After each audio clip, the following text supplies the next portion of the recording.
Afsana with pictures of her 4-year-old son Louis at her home in East London.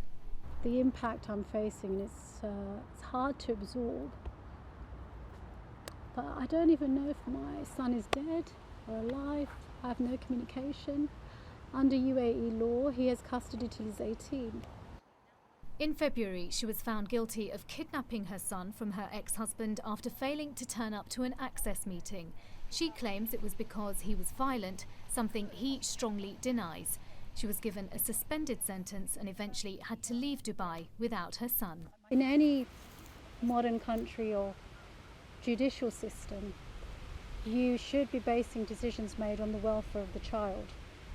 So anywhere else, me having gay friends or me socialising or because I'm westernised shouldn't be held against me. The fact that I didn't obey my husband, it shouldn't be a reason to take my child away from me. The Foreign Office says they're aware of a small number of instances where sharia law has been applied to the cases of British women, and they've now changed their advice for expatriates on the living-in section of the website concerning the UAE. It now clearly states that non-Muslim British citizens could face sharia law in divorce or custody cases. Meanwhile, campaign group Human Rights Watch is helping Afsana and other British women like her who've lost custody of their children after reporting domestic violence to the police in the United Arab Emirates. It's now calling for the UAE to reform its laws to protect foreign women in such cases. There are two key issues at play here. First of all, it's the duty of the United Arab Emirates to investigate and prosecute instances of domestic violence. And secondly, they have a duty to provide women in custody hearings with a fair trial and to ensure that the decisions in those custody hearings are in the best interests of the child.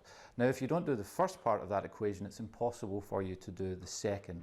Human Rights Watch are dealing with 3 specific cases of domestic violence reported to the police in the United Arab Emirates by British women. But the group say, given the law in the country, that number could be far higher. We've put that to the embassy here in London, but they haven't yet responded.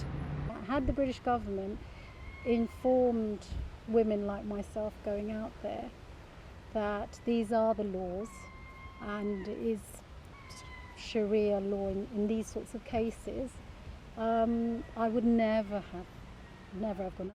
For Afsana, the campaign to be reunited with her son continues. Sheetal Palmer, BBC London News.